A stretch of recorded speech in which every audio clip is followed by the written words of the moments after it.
Hey there. Welcome to Connect This. This is going to be a wonderful show today and a show that is dedicated to broadband parenting. So you can say, I learned it by watching you, Dad. I learned it by watching you. Or mom. Uh, Well, the frying pan, this is your brain on drugs ad series that I took that from. The mom never did drugs. Women are pure and would never engage in such naughty behavior, I believe. Got it. so, Chris, should we put the huge disclaimer out for this episode? That I'm wacky. Well, that too, but I will speak for myself that I am on LTE/LTE/Wi-Fi out in Dallas, Texas right now. So who knows how long this will last? And I'm guessing Monica may be on the road as well. So with hotel Wi-Fi. Hotel Wi-Fi, yes. And right. I can't speak for Monica. Monica has wonderful taste. Travis, I find it entertaining that you look like you are in much nicer surroundings when you're on the road than when you're in your own home. You like my SCO mirror here in my camper? Pretty fancy, isn't it? So Yes. yeah. Well, somebody else designed all this. The house, I guess that was me. So yes, you are correct. So let's do some quick introductions, and we are still hoping that our fourth guest will be joining us. He may be stuck in traffic, as Monica was until very recently. And Monica's back. Monica was on one of our early shows. We were getting our footing. Monica Webb, who is the Senior Director of Market Development and Strategic Partnerships for Ting, which is an ISP that I like still, but getting nervous about how big you are. You do wonderful things. Hey, Robert, thanks for joining us. I was just so sorry. No worries. West Coast time or something. I don't know what my brain was thinking. So yeah, no worries. I was just introducing Monica. So I'll introduce you in a second. But Monica, do you want to let people know what Ting is? Sure.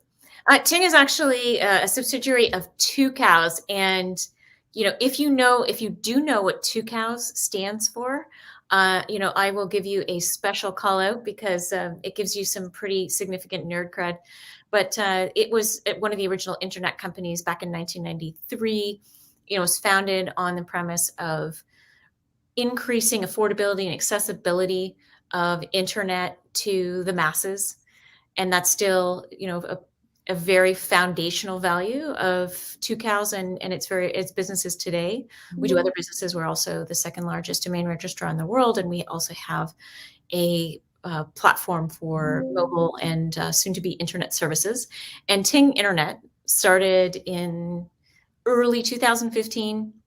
And famously, some of you may have heard of our partnership with the city of Westminster, Maryland, where they built and own the network, and we provide services over top. And we also, the first market we were in was Charlottesville, Virginia. So we do different models. We will partner with cities and other jurisdictions and also private infrastructure builders to just provide service over top, but we also build, own, and operate and provide service over our own networks that we build. And currently, we are in Maryland, going east to west, Maryland, Virginia, North Carolina, Colorado, Idaho, and California. We have 14 markets in those cities, and excited to continue expanding in those footprints, and very interested in doing it with different models that work well for cities, and that also work for Ting. And until recently, you were doing this thing too. So for people who are still confused, we still use the name Ting, but it's not you anymore. Is that right? Yeah. So last year we actually, so I'll give it a little bit of background. In 2012, we launched Ting Mobile in the United States. And it was really founded on, we're going to do things differently. We're going to allow people to just pay for the data that they use on their phones. And when they call us for support, a human being is going to answer the phone, and that person is going to be empowered and educated enough to solve your problems. It's not going to be, you're not going to be put on hold, you're not going to be escalated to technical support, et cetera. So those two things combined really led us to become I'd say a cult favorite with a small number of subscribers in the US. Super influential people like me. Yes, exactly. You and some of the other great internet thinkers out there. And we actually it did end up being, more challenging as the other providers woke up and realized that, people didn't want to pay that much for data. And so more value options were out there. It became more challenging for us to, to get good wholesale rates. And so we actually sold our customers to Dish, but we continue to provide the platform for those customers of Dish, Dish and its various cell brands.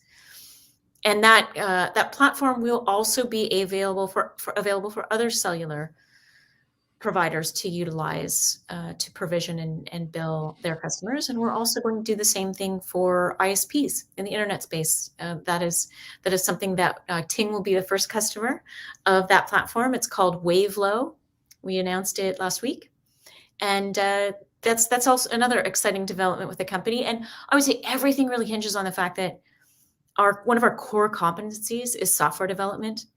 And what that means for us and for our customers is we can really develop a fantastic, user-friendly, and efficient platform that pleases users and also, enables us to provide services at better value to our customers because it costs us less. So it's a win-win. Monica, I feel like you're too polished now. Like, I feel like you're just you've been doing this It's long true. enough now. Chris, I think people yes. might not understand what a geek you are. Yes, well, Chris did meet me when I was living in Western Mass in a rural town, and I had no broadband, and I was just learning about the how to advocate effectively and get networks built. And I think that was back in like 2007 era, 2007, 2008. So I think I've come a long way. Chris is still frustratingly smart as he ever was. I thought you were going to say, like, I'm polished and Chris is still volcanic. Chris's hair lengths have been the biggest changes about him. Yeah, no one looked for past pictures of me. So let's I want to come back to something Ting does to see if Travis and Robert are interested in doing similar things, but I want to go on to Robert quick. Robert Boyle, CEO at Planet Networks, welcome to the show. We just got a tweet, one of our past guests, Vico. He says he loves Robert. So apparently folks know who you were. I thought that you were, an obscurity there in New Jersey. So tell us what you do. Vico's a great guy. So we've been in the internet space for a really long time. So we started out in 1994 as a dial-up ISP. So we've been doing this for a really long time. We were the first in our area with a local phone number. We started doing it back when it was AOL was what people knew of the internet, or that was most people's experience, and people would get the AOL CD, put it in their computer, and then get a $500 phone bill. So our initial marketing was a local number for AOL. That's how we sold our service. And then over time, we'd say, hey, you know what, you have training wheels. Let's give you the real internet. And so we were the first in the area with DSL. We started deploying that in 97 and 99. We started doing some wireless, and then 2000 we started deploying fiber. However, because of the Telecommunications Act and a lot of different things that happened with court cases and getting access to poles, and how the ILECs kind of fought to make it more difficult and make it restrictive for access, we wound up kind of getting out of that business and focusing on our cloud business. So we grew that and became one of the largest. Extremely common, right? I mean, that's what a lot of folks did at that time. Yeah. So because we said we can't control the outside world, so let's at least control our little space in our data centers. And we grew our medical hosting business. We became one of the largest in the world, and sold that to Dell Pro Systems, and that became Dell Physician Services. And then had a kind of a little phase there where I was just doing consulting stuff and trying to figure out kind of what's next. And in 2016, 2017, started up going through the process to become certified as a CLEC in New Jersey. Took about a year to do that. And then we've been seeking right-of-way grants, and we're in New Jersey is unusual in that you have to get permission from every single municipality, and there are 565 municipalities in New Jersey. So it's very densely populated, very small state, but very densely populated, most densely populated state in the country. Yet we have entire streets where they can't get cell service, they have no DSL, and they have no cable. So in the areas that are well served, they're very well served. In the other areas, in the more rural parts of the state, it's very rural. And so we've been deploying fiber since 2017, and we're building at, in the beginning we started building very slowly, and we leased some fiber from some other competitive access providers to get to certain neighborhoods, and we would work with new developments to put fiber in the ground before they built.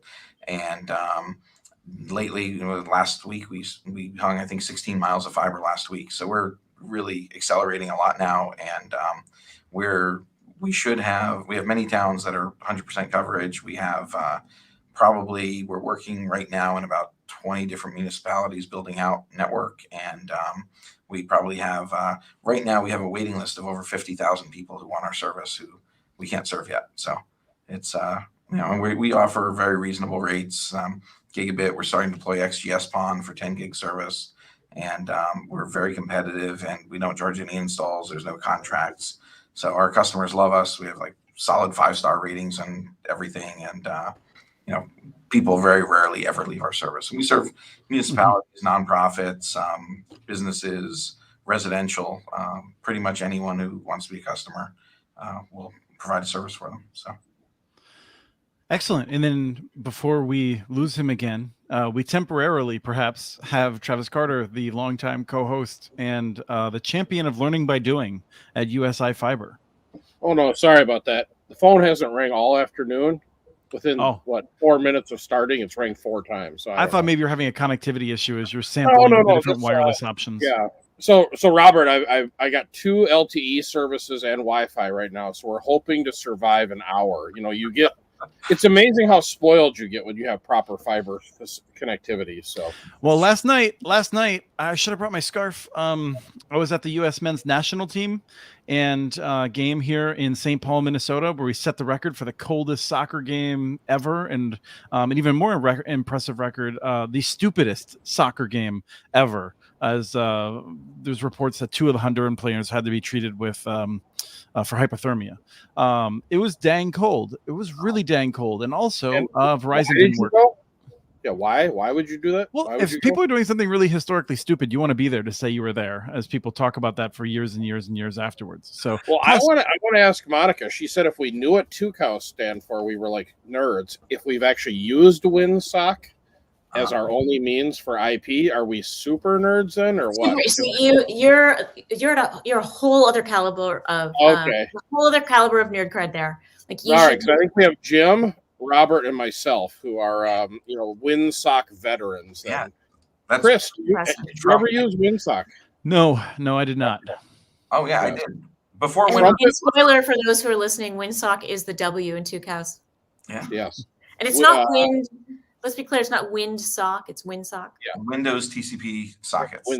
Trumpet WinSock. Remember that beauty? That was a nice piece of software.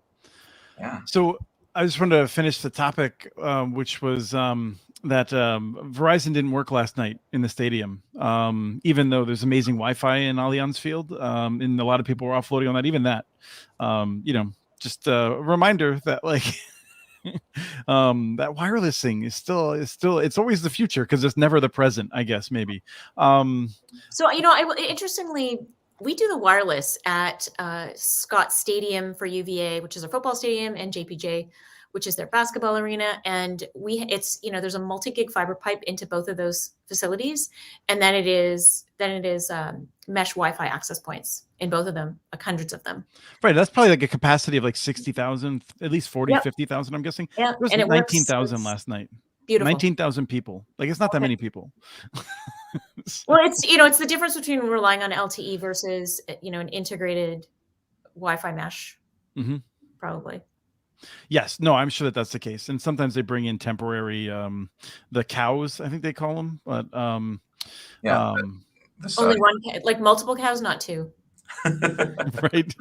Certainly not 2.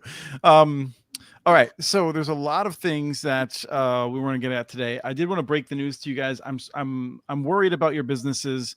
HughesNet is raising prices, and they have better bandwidth caps now. So I don't know if you factored that in. If you've broke it to the banks, that you might lose some customers. But HughesNet's satellite service is improving apparently. Well, see, I thought you were going to talk about Starlink's business service at $500 a month. Yeah, I was thinking about that too. I figured you'd bring it up. That's what I'm very worried about. $2,500 setup too. So yeah, not bad. I was a HughesNet customer for 14 years. I'm sorry. Are those fond memories, Monica? Absolutely not. Absolutely not. I'll never forget having to, I would constantly go over the bandwidth limit, and I was at the top package. And so then you had to call them and get a token. I mean, it was literally like, what am I playing slots here in Las Vegas? What is with, I have to get a token that would last me another 24 hours. I just can't even. Well, the best line I ever got from them was when I went to the top package and they said, "You're going to love this because you will be able to stream one movie a month." Wow. Monica, as someone who's like now very integrated in the business, also the stupidity of like, let's figure out how we can burden our customer service representatives with more unnecessary calls. Like, what is that? So let's talk about other things. I want to start with a quick and easy topic because Travis had brought it up, and then we're going to get into the more deep ones. Railroad crossings. Travis, why were they top of mind for you? And let's hear if Monica or Robert has any fun stories about the railroad crossings. Yeah, it was kind of an interesting change that we ran into at the end of last build season. I assume you guys are doing a fair amount of underground, and we had a new requirement that came in from the local rail groups where they no longer wanted us to run multiple conduits under the tracks. They want us to run a single 6-inch, and then we would if we needed a second path, we would run another 6-inch, but they wanted at least 3 to 4 foot separation between them. It was an interesting change that we hadn't run into before. So now we're kind of scrambling to figure out, all right, so at rail crossings, we'll bring in a high bundle of conduit from the east, high bundle from the west, single 6-inch under, and then do a high fiber count under the rail. So it was just an interesting tweak, I guess, to the never-ending amount of tweaks that happen in underground construction in our area. So we don't do any. I'm trying to think if we do any. I don't think we have any underground railroad crossings today. All of our railroad crossings are aerial. It's still, there's this huge stack of paper and it takes 6 months, and everything is just, for literally 20 or 50 feet or whatever it is to get over the railroad tracks. But it's sometimes that's more expensive than permitting the entire rest of the road to get that one crossing. But we found the railroads that we work with are pretty reasonable. And as long as you kind of respect their process, we don't find it to be terribly difficult. Especially the first one was really difficult, and then now it's pretty routine. Yeah, same for us. We tend to submit all the rail crossings. Our very first permits we submit for the year, actually approved by mid-construction season. Monica, that must be fun when you're doing like one market in one state and then another market in another state, and you just get to I see why you're expanding in Colorado now. Crossings. But here's the thing that I would say. Fortunately for me, we have an extremely talented project management team that handles the details of that. And so I am not immersed in the details unless, they believe there's something I can help with the cities. But I think the biggest issue with railroad crossings isn't so much the details of how you do it. It's that the approval process from a timing perspective can be an unknown. And, if you've ever done anything, like done a renovation, built a house, anything, that you've got multiple trades involved and you want to be able to schedule all of them. And the difficult thing with a railroad crossing in planning a project like building a network is that their approval times can be unknown. And so it does make it difficult to manage the overall project. And of course, as Robert mentioned, some are better than others in terms of their process. I think that, I mean, Monica, that point I think is so lost on people who aren't in the business. I'm constantly trying to get folks in cities to better appreciate that an unknown amount of time is far worse than a predictable long period of time. Like if you have a choice between like maybe it'll take 3 days and maybe it'll take a half a year versus it will always take 30 months, like I think you'd rather want that 30 months for the predictability. Maybe not 30 months, but certainly a predictor. No, I meant 30 weeks. 30 months would Okay. actually be a disaster. Okay. Yeah, no. But some Wrong do take unit of that time. long. Yeah. Well, and there's a topic that Chris has really championed here in the Twin Cities, and he's adamantly for this, is we're building a new light rail spur through our build now. And boy, that adds a whole nother level of complexity during the construction. So It's Chris, one of the few things they only went over budget like $800 million. Well done. Billion here, You billion froze- there. you froze up a Billion, little bit there. you know, it's all tax money. It doesn't matter how much, you know. Oh, I'm so angry. I mean, when they were, it was only going to cost a little less than $2 billion to start to connect a wealthy suburb to Minneapolis by bypassing all of the population density of Minneapolis. Which is if you're building a rail line, you really want to avoid population density because that would be a problem. And the amount of money they're spending on it could have solved, like broadband in the metro, basically. I mean, Travis, if they gave you $2 billion to connect the 494, 694 circle, I'm guessing that would be enough for you to just mow right on through it. Yeah, but if I could charge all kinds of overruns, it'd be like $4 billion, right? So talking about boondoggles and talking about construction, so railroad crossings aren't really that big a deal for us. How do you guys deal with crossing interstates and crossing rivers between states? We found that those are much more difficult. Specifically, Monica and Travis, have you crossed the Schuylkill? No, and we haven't gone across state lines yet, so I can't comment on that. Okay. Yeah, interstate's actually fairly easy. We've crossed at least 6 times a year. That we find actually relatively easy. The getting across like the Mississippi River, that was an act of Congress to have that happen. So then we cheated. We attached to the bridges. That was really easy. I actually found it very impressive here, at least up in Minnesota, that when a lot of these bridges were built, there was conduit ducts put in place for first come, first serve. So if there's an open duct, you can just effectively use it and populate it. Wow.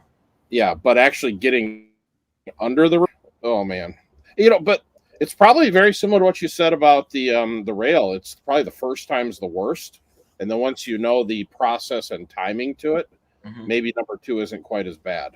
I feel like interstates might be different in Jersey, though. Yeah, maybe. So 80's like 8 lanes wide, 10 lanes wide, and it's a long and I don't know how it is in your states, but the interstate highways in New Jersey anyway are actually maintained by the State Department of Transportation, which is wonderful to work with. I have to say our NJDOT is just phenomenal. They're really easy. The permitting process is simple. Working with them is wonderful. Which you don't hear that about too many government agencies, but they've been wonderful to work with. It's just the time, if you're doing something like crossing an interstate, it's like a year-long permitting process. So sometimes we don't know. Why is it? So, I mean, what's even if it's not a justification, like, is the issue just that they need to make sure they know right where you are because they might be like totally rebuilding it at some point? Like, why would it take that? Why would it be that hard to cross an interstate? I think it's just that it takes them a long time to approve your plans, and you have to have, like, if we just want to attach to a bridge or just attach to a tunnel, they're just like, just build it, just do it. No big deal at all. We just follow what's already existing and it's not a problem. But when we're crossing perpendicular, if there's already a conduit bank there and the power company owns it or the phone company, then we can use it. And that's very simple. Obviously we have to license it, but that's a fairly simple thing. But you have places where like Route 80 might go through a town and you want to get them both sides of the town connected in a bunch of different places. And so you wind up building a network infrastructure that's less optimal because there's only one crossing that's actually available to you.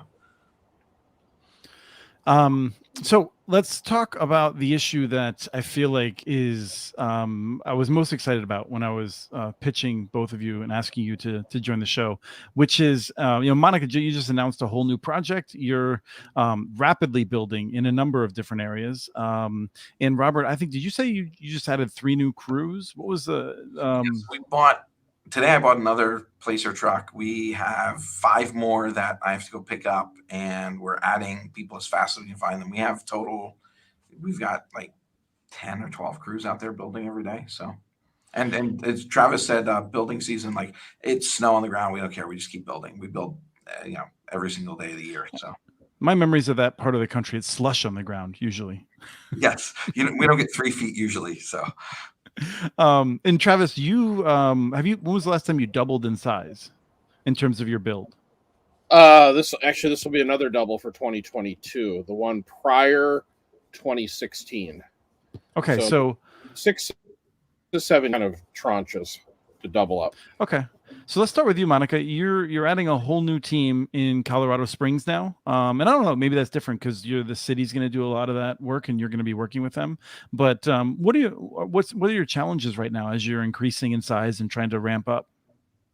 Yeah, I mean, just to clarify that, Colorado Springs Utilities will be the one that will be building and owning that infrastructure, and we'll be installing the customers and servicing the customers as their first anchor tenant.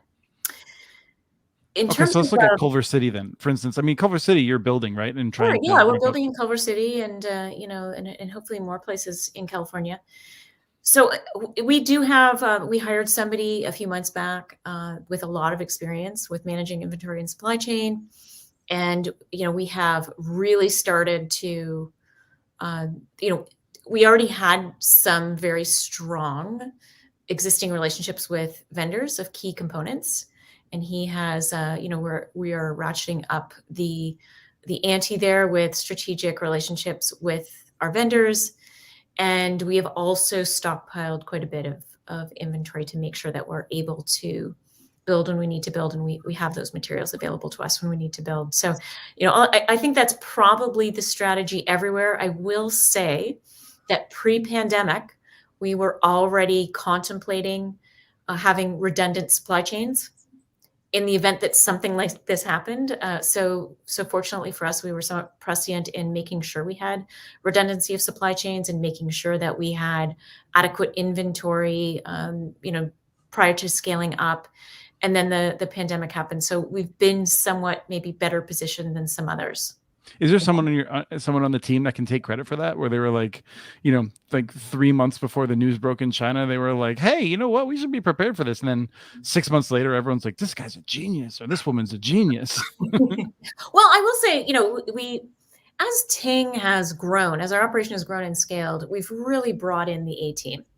We have a lot of people with, not only incredible experience, but very impressive experience across the country, building, designing, doing procurement for fiber networks. And, I would say that our senior director of design and engineering, Chad Johnson, who had worked with other fiber providers and incumbents, he was the first one that sort of said, hey, you need to have redundant supply chain.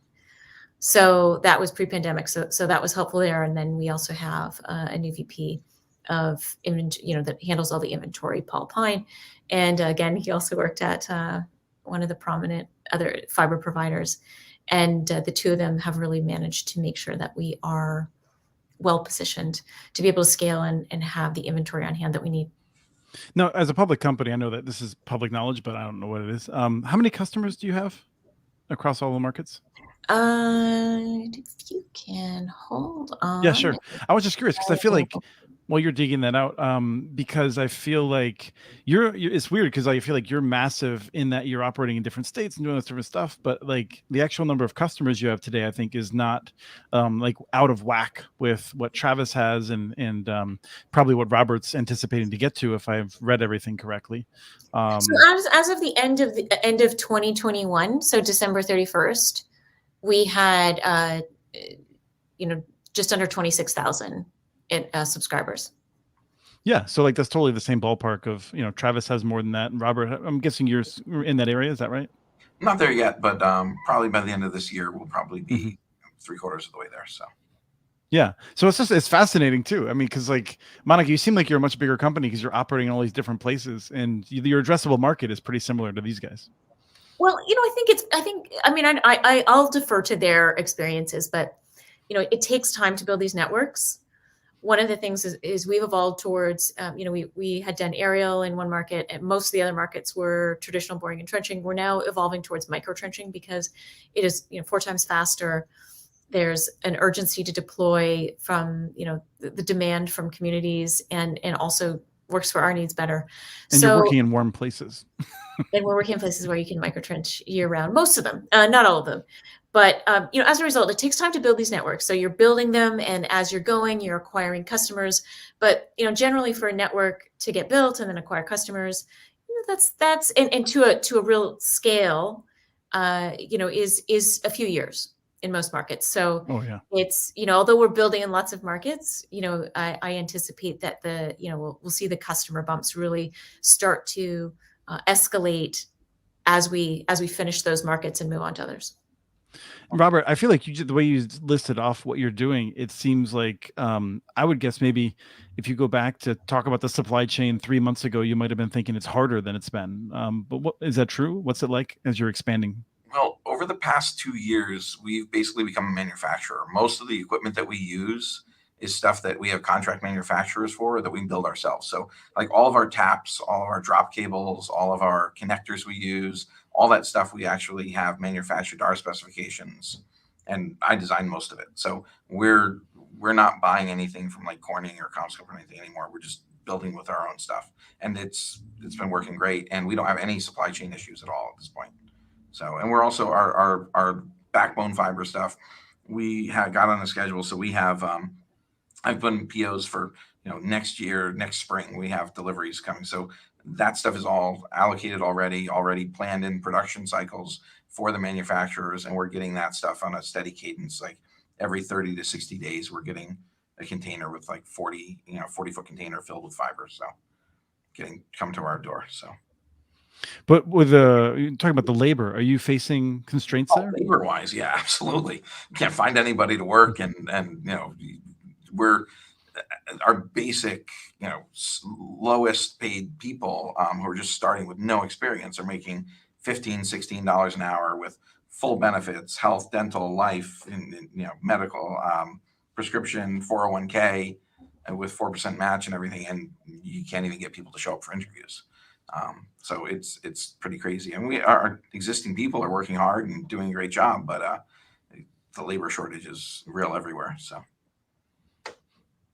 let me hand it off to Travis then. I feel like whether we pursue the labor issue or the fact that you manufacture all your own stuff, I feel like Travis is better equipped to ask questions about that. Well, I think what the moral of the story of what you're learning is everybody's way out ahead of the issue. You start getting orders in for 23. As I've told you, Chris, prior, we're already getting orders in for 24, buying chipsets ahead of time, and not in order some Kiefer Sutherlands. Well, yeah, you have to, you just got to be. The other thing is interesting is, and I think this is sorry that just totally failed. It was like the worst bomb of a joke ever. He was the star of the show 24. So I'm just gonna, you can all laugh at me. Edit that out, Henry. So ahead, Travis. The key thing I think the key thing to understand here too that I'm learning about the vendor industry is whoever has good money is going to get product. So if you're aging your vendors out 90, 120 days, or you're waiting for grant dollars to come in before you pay vendors, you need to redo your financial model. So I've got a new deal. Every vendor is paid within 30 days now, and it's really starting to open up inventory for us, because basically what they're saying we've got X hundreds of thousands of feet of conduit. All right, Robert, Monica, Travis, you guys are all paying your bills. Here's your semi-loads. Chris, you don't pay your bills, you don't get anything. So that's the reality. But the electronics, optics, and all that stuff, overbuy, I would say right now. And also make sure your network can adapt, because these manufacturers are only doing certain chipsets now.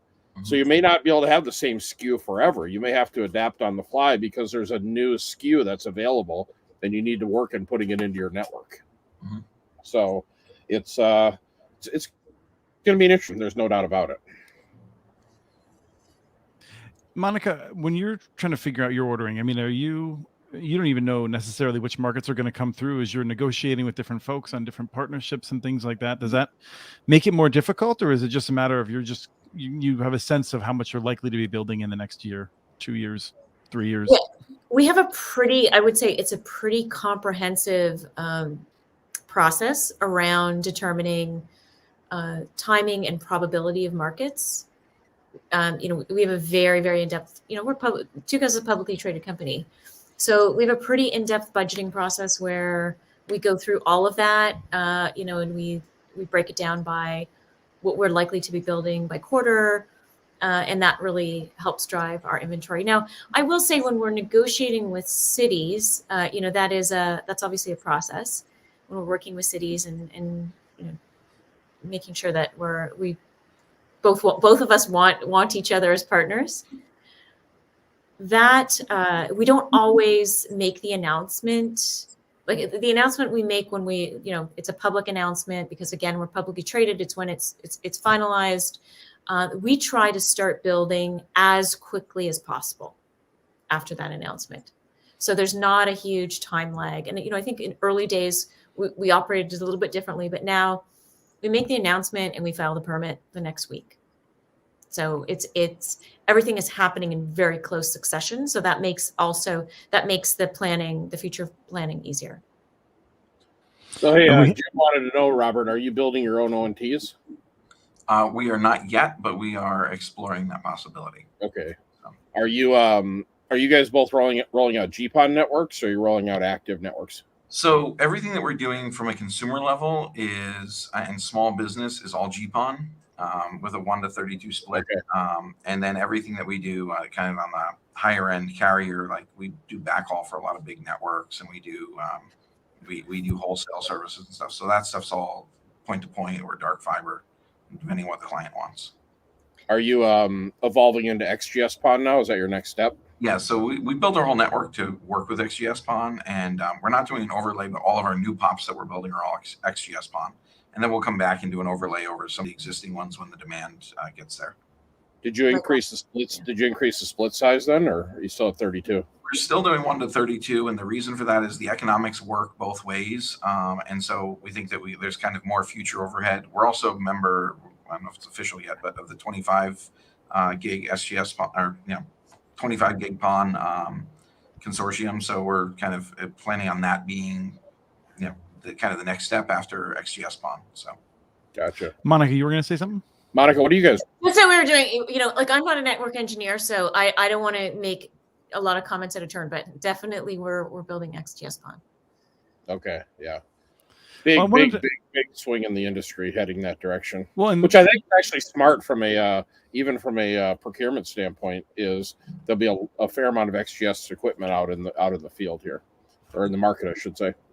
And the pricing is getting to where it doesn't make much of a difference on the OLT side, on the customer side. We're seeing like $80 to $120 depending on what the equipment is. So, gotcha. Yep.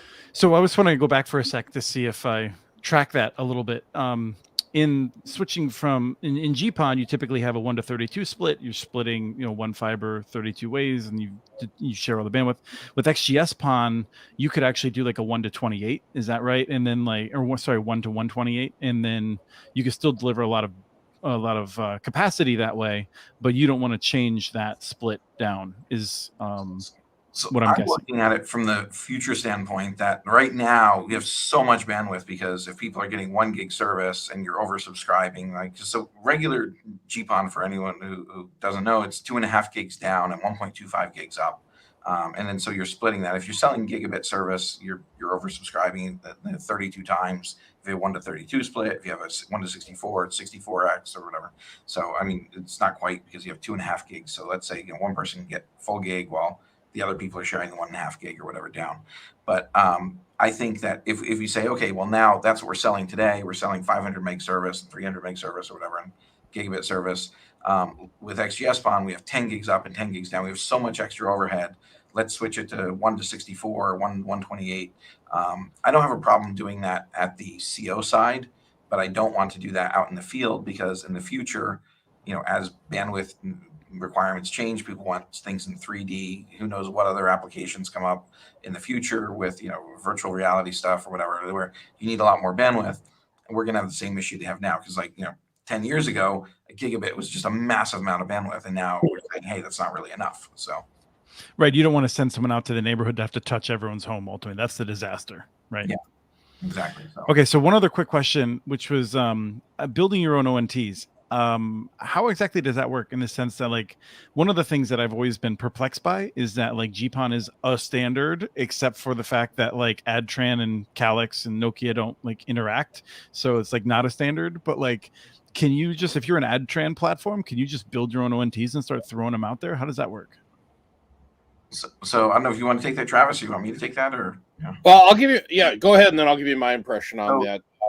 So I've those three vendors you talked about. So Nokia is open; they'll work with anyone. Doesn't matter what they have their own equipment, but they're standards based. They'll work with anybody. Adtran is the same.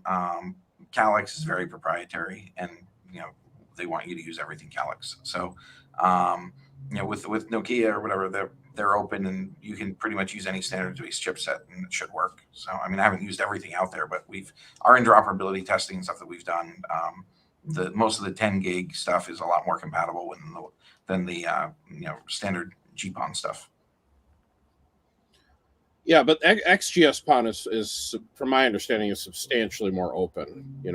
Mm-hmm. And that was one of the real drivers of XGS. Now, we cheated and we went active Ethernet, so Ethernet works with everybody. So, we use whatever we plug in, it works. But as far as, we have some pockets in the metro area here where we're a little fiber light.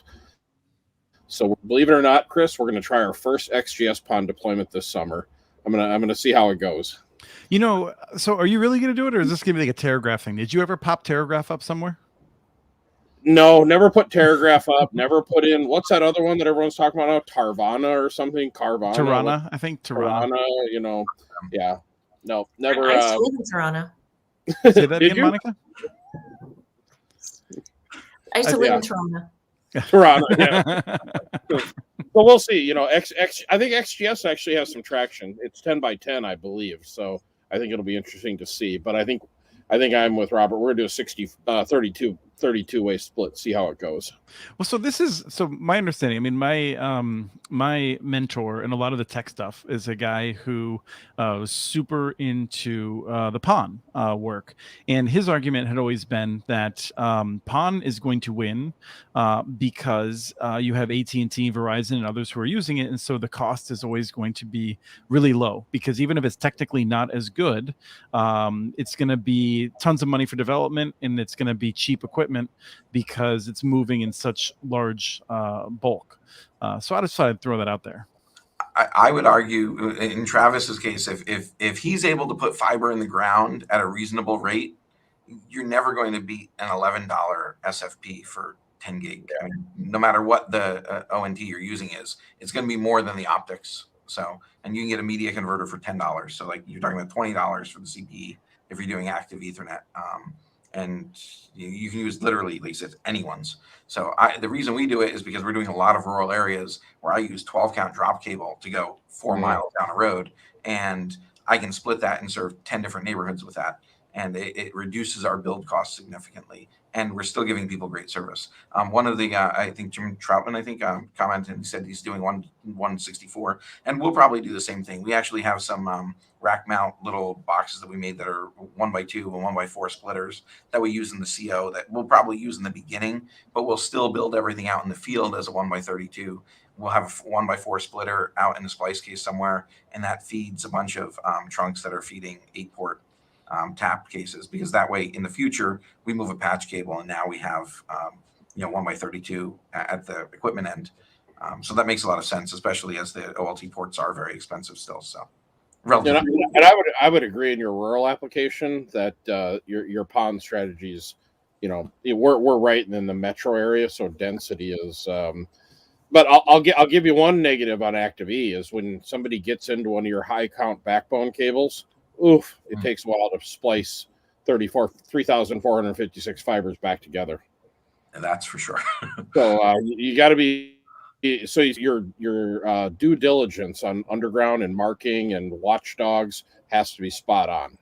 But I'll tell you what, you're right, Robert. As far as when you're open like that, optics are cheap, networks are cheap, Ethernet is so well proven, and it's super easy to debug and troubleshoot. So that's why we went that way. And the reason one customer. So like if we have a problem with a splitter somewhere or a case or something, you do something, you're troubleshooting because your light levels aren't right. You're affecting 32 customers. Yeah, exactly. Customer. Yeah. But I'll just say that, like, Robert, you'd mentioned your customer satisfaction rating, and Travis mentioned his, or has mentioned his in the past. And like when people get into this too much, I'm just sort of like, it looks to me like you could build a really good network either way. So I feel like the holy war is a little bit overblown. Oh yeah. We're kind of splitting hairs here. It's kind of, but I would metro areas where underground construction is incredibly expensive. I like to put in more conduit and more fiber. You've never heard anyone ever complain about having too much fiber in the ground. Mm-hmm. So I think we scared away the non-technical people. We can get back to business model issues, which I'm a little bit stronger at.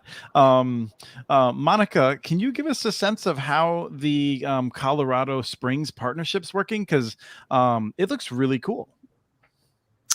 Sure. I would say it's more of an agreement, and it is just that we are the first anchor tenant on the network that Colorado Springs Utilities is building to every premise in the city. And I think you may have asked me about there are other providers that have done very limited fiber builds or have spoken about doing limited fiber builds in the city, but this is to the entire footprint of Colorado Springs, which is quite a significant community, significantly sized community in that region of Colorado. And so the city will be building the network over the next approximately 6 years. They're likely starting in Q4 of this year. And we will be, not unlike Westminster, we will then be lighting the network and installing and provisioning and servicing customers. Now, marketing customers. You did say to every premises. So Westminster is interesting in that the city owns the drop fiber or the drop cable and the fiber, I think. And then you own the ONT, right? Yes. Is that going to be the same thing in Colorado Springs then? I believe it's the same thing in Colorado Springs, but don't quote me on that. Okay, because it's the team was it the broadband group is working with Colorado Springs. I think also did the Huntsville and the Springfield, Missouri models, where in those cases the ISP owned the drop cable, which cuts costs for the city, but then I think really limits competition. If you're just getting already on the side of the house, then I think you may face more competition than CenturyLink or Google will in those respective cities. Yeah, it's definitely in terms of how we operate, how we interact with Colorado Springs Utilities, it more resembles the Huntsville model than the Westminster model. Okay. The excitement, I think, is just that Colorado Springs has long struck me as like a very attractive city. I figured someone was going to be really doing good work there. A municipal utility, it's a wealthy city, 130,000 people, 150,000 people, something like that, well educated. It's kind of like Huntsville. Looks like a great city to be a fiber provider. Yes. Let me just ask then one other question of you, Monica, which is like, what are the general lessons you've learned in terms of partnerships? Because I feel like, you bought a company, you built a network, and then you partnered. And I feel like the next several things we saw, it was kind of not partnerships. I felt like, reading between the lines, like I think everyone thinks Westminster is a success, but nonetheless, like maybe it was more work than building it yourself. What have you learned over the years? So, I would say overall, we have a preference for building, operating, and providing service over networks that we own. And there are a lot of, sort of micro reasons for that. One is, and we've seen this happen in other places, is and not what, but to be clear, not Westminster, but sometimes when it's a private partnership and a network is built and the city isn't treated well, or the residents aren't treated well, city isn't treated well in the negotiation, or residents aren't treated well during the build, which is another entity, not Ting, then we follow on, and we want to have a productive working relationship with the city, and we want the residents to subscribe. It creates additional challenges for us, and so that's just one of a few reasons why we now have a preference for building, operating, and providing service over networks that we own. It's not to say that we won't look at partnerships, just that the terms would have to be very compelling for us to move forward. And when you're partnering with a utility or with a city, that they care about their reputation there, and they care about how residents are treated during the build. So that's not really a consideration there. Additionally, when you build a network that you're going to operate over, you're building it with the specs that are going to be most efficient for you to operate. So there's that additional, I would say, benefit. Now, the reason that we have always said that we would look at partnerships is because we really want as many Americans to get access to fiber internet as possible, and we can't scale our own construction operation to do that for as many people as we can if we partner in some cases, or someone else is taking care of the construction piece. So it's really about getting more better fiber internet to more people in the same time frame as it would for us to build. But that being said, we're dramatically scaling up our building capacity, and we will be building a lot more of our own networks in the years to come. Yeah, I mean, one of the things that I want to come back to is how you do such great customer service, because you do. I've interacted with it on multiple occasions, both through Hover and through Ting Mobile. So, if you can beat Travis to building fiber to my house, I'd love to pilot, that service here in St. Paul for fiber.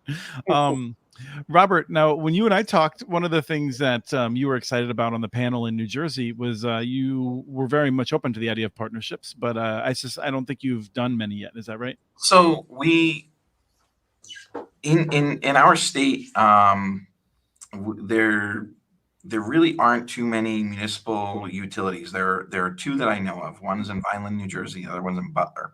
And we actually have a great relationship with the people in Butler, and we're working on a partnership with them. So it's an electric utility that the city owns, and we're going to be putting fiber throughout the town. We're basically going to build it. It's, and we have a great relationship with them, like I said. So if there's any make ready to be done or whatever, it'll be a pretty simple process. But most of what we build is aerial. We actually just bought a directional drill and a plow and some boring equipment and everything this past month. So as soon as the snow gets off the ground, then we're going to start doing some underground construction. But most of the other areas around here, there's an electrical co-op that we have a great relationship with. They don't really have any interest in building anything. And we, so far, with all the money that all the different towns and cities and counties have gotten, I gotten literally a single penny from any of them, although they all talk about that they want to spend money on broadband. But I find one thing that's really crazy to me, and I don't know if you guys find this, is different towns in the exact same geographic area.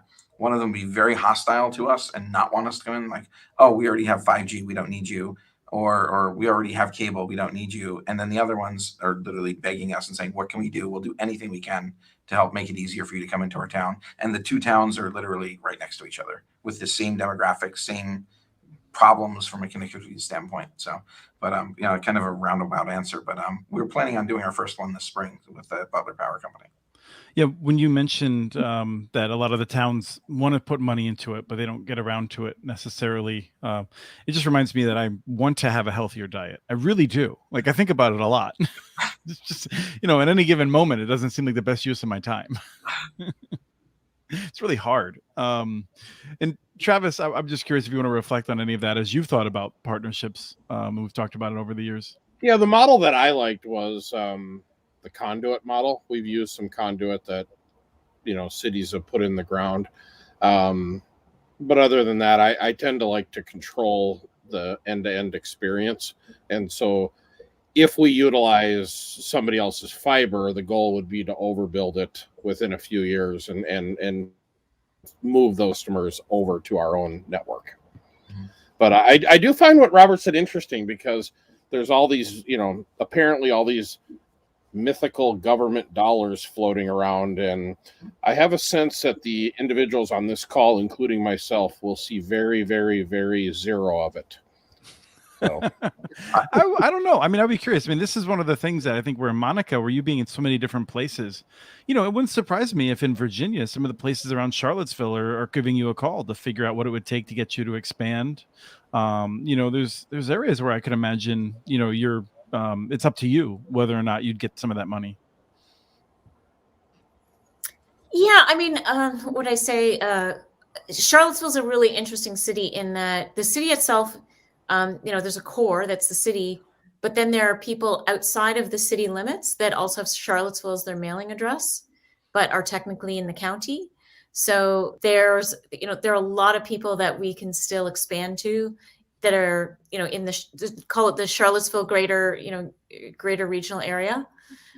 In terms of other cities that might be, half an hour to 45 minutes away, most of them are already covered. Like Richmond is covered by Verizon Fios, et cetera. Most of them are already covered either by an incumbent. It could be an ILEC, a CLEC, or we're also seeing some of the regional electric co-ops that are covering the more rural areas. Sure. I guess one second, Robert. What I'm thinking of is more like we just did an interview this week on Community Broadband Bits with Monmouth Independence Networks, which had worked with actually Doug Dawson, and they expanded to another town. And it's one of those things where the business model works better to serve areas with density. And but the county came to them and said, "Well, we've got this, these ARPA dollars, the rescue plan dollars. Would you expand to these low density, unincorporated areas with this money?" And Reedsburg, Wisconsin's been wonderful at that. Cedar Falls has from the municipal fiber providers. So that's where I feel like an opportunity might be. Travis, like where you are in Wisconsin, you can imagine a county saying, "Well, you've done a really good job here. Could you go into these lower density areas if we just give you this money?" Yeah, and we're certainly going to look at when the rules come out, for the new infrastructure bill, what that looks like. Mm-hmm. We did look at a couple of places to do the last round of funding that, initially they said customers had to be lit by the end of December. And, that just wasn't possible. So we sort of opted out of that, but we'll certainly be watching when the rules come out for the new infrastructure bill funding for broadband to see if there are any, opportunities there. Robert, I steamrolled you. What were you going to say? No, I apologize. One of the things I was in so with these 565 different municipalities, we have to ask for right-of-way access in every single one of them. So we've been for 2 years, we just go 3 years now, just going through the entire state. So we were at one of the meetings recently, and I'm not going to say which town it was, but the item on the agenda beforehand was giving broadband money to Comcast was the topic of the item. And they basically said, oh yeah, well, we've been given this money from the government and we have to give it to Comcast. And they said, okay, well, do you guys just want to vote to just go ahead and do that? And then the attorney said, I think we have to do a resolution that you guys authorize to give the money to Comcast. And everyone said, okay, I'm in favor of that. So go ahead and prepare that for the next meeting. And the first thing I said when I came on, and as I said, well, it doesn't have to be for Comcast, and you should probably have an RFP and have some particular objective in mind. And if you're not going to do that, you should at least burn the money so you get some warmth from it.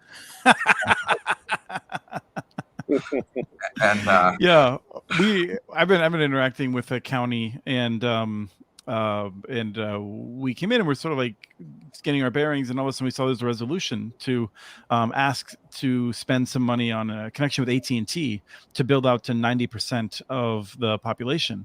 And like the first thought we had was, okay, like this money is like, it's one-time money to try to connect everyone. Who's going to do the last 10% if you're going to give this to a company that already doesn't do a great job to only do 90%? Maybe. And like, I think we all know that 90% to AT&T, they use different calculators than the rest of us do in a lot of cases. Very true. Joshua posted an interesting comment here. My biggest problem is trying to get enough people interested in fiber. Yeah, we still. I mean, I wouldn't be surprised if, Monica, Robert, you probably run into people who, in towns, people in authority and otherwise who are just like, oh no, like I heard that's not even needed anymore. We've got. I just saw today a prominent person who's well educated in like how the movie industry works, like a very technical person on video cameras and making movies, was like, Starlink's changing everything.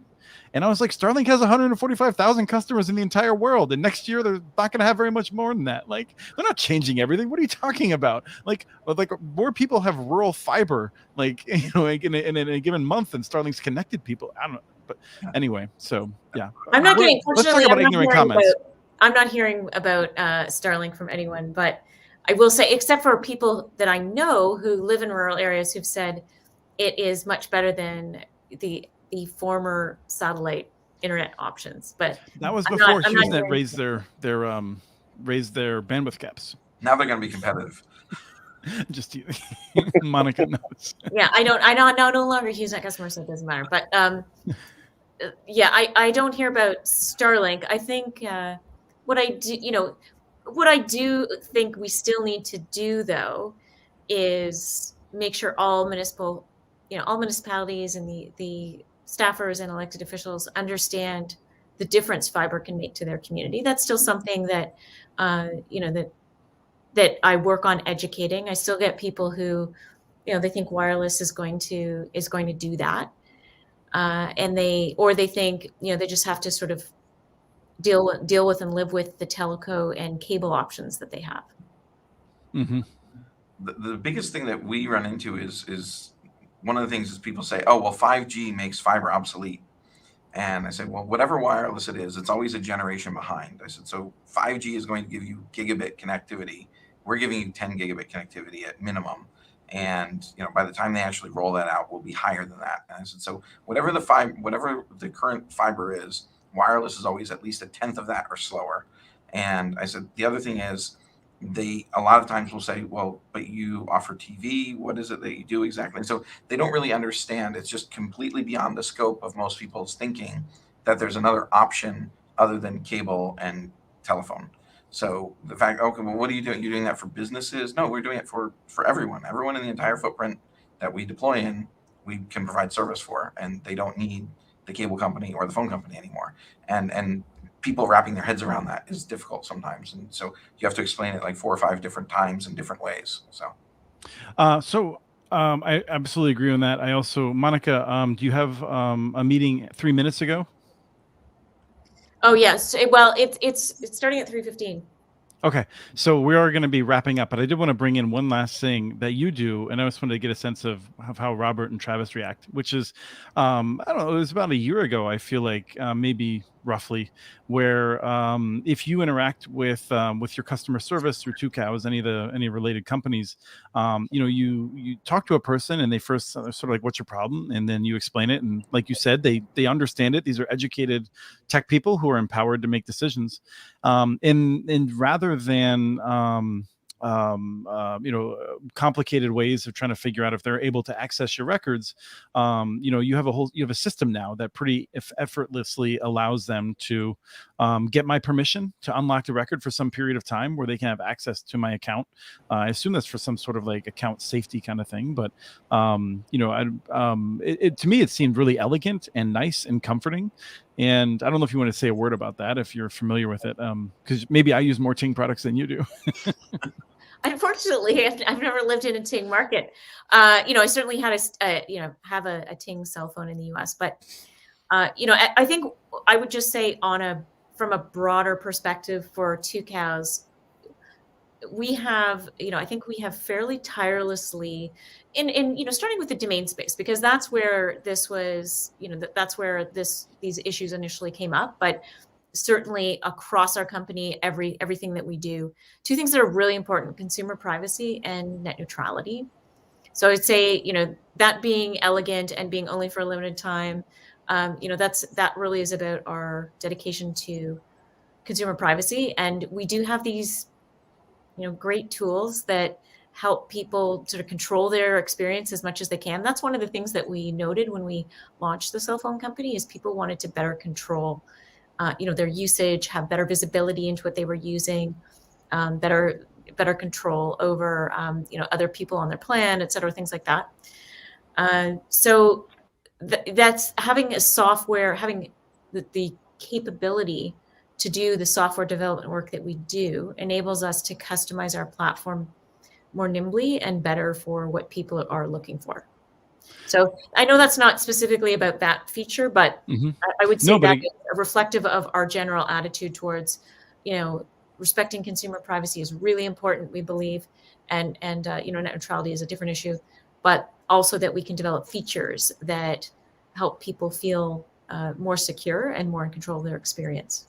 Yeah, our community broadband bits show next week is actually with the folks from Monmouth and Independence, or one of the people. And at the end of the show, we talk about the OSS and how they custom wrote it that they use.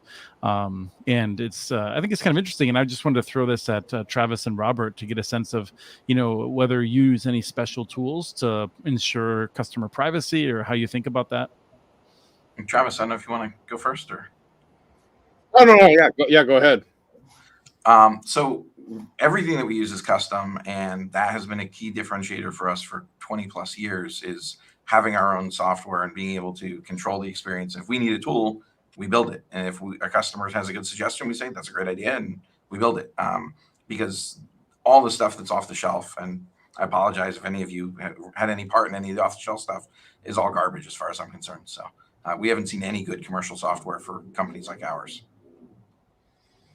Yeah, I guess I would echo that sentiment, is control your own destiny. I guess it's one of the reasons we never got trapped in somebody else's ecosystem, is didn't want to be trapped into what they had. So in order to provide maximum flexibility, and honestly, certain things that I just take for granted, when I talk to some other operators, they're like, wow, really? You can do that? You just onboarding customers like we do.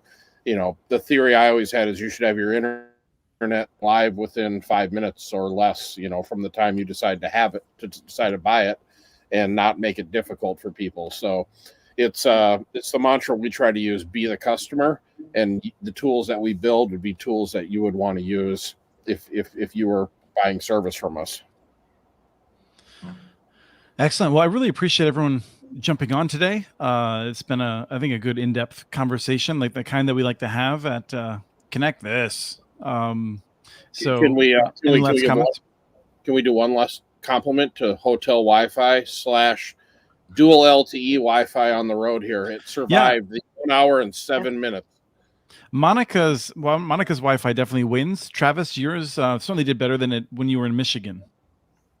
Oh, yeah. Anyone who's okay, I just got to use this every time. 14G is what I think is going to actually be the wireless technology that wins. But until we get there, fiber for everyone. I'm waiting for quantum entanglement. Then that's going to be our upgrade after that. So. Ooh, maybe I'll steal that. That's better than mine. So, all right. Do you remember what you stole from Milo, or did you already forget that? I'm 52 now. I can't hardly remember anything. So I got to start writing this stuff down. Well, I want to thank everyone. Next week, we are going to have a return to the regular Doofus squad. Me, King Doofus, with Travis, Kim, and Doug. And, we don't know what we're going to talk about because the news hasn't happened yet, but it's going to be interesting. And more government-free money, I bet. Oh, I'm sure that will come up. Coming to you. Plans are coming to you. and I'm going to figure out when I lost the bet to Travis, because I don't think it's yet, but it's coming up soon. So, hey, can we talk about like the topic Joshua brought up? I thought that was interesting. Why do you have to talk people into fiber instead of just start building it? It's amazing. Yeah, we can talk more about it. We did talk about it a little bit, but yeah. Okay, that'd be a good topic, because I think people misunderstand. You don't need to ask permission. Well, I mean, as Robert mentioned, in some places you do. Permit? No. Well, I bet Robert could find a little pocket where he doesn't need to cross anything too hard. So, but all right, another day, another topic. All right, thank you, Robert. Thank you, Monica. Travis, it's been wonderful as always, and that's it for Connect this.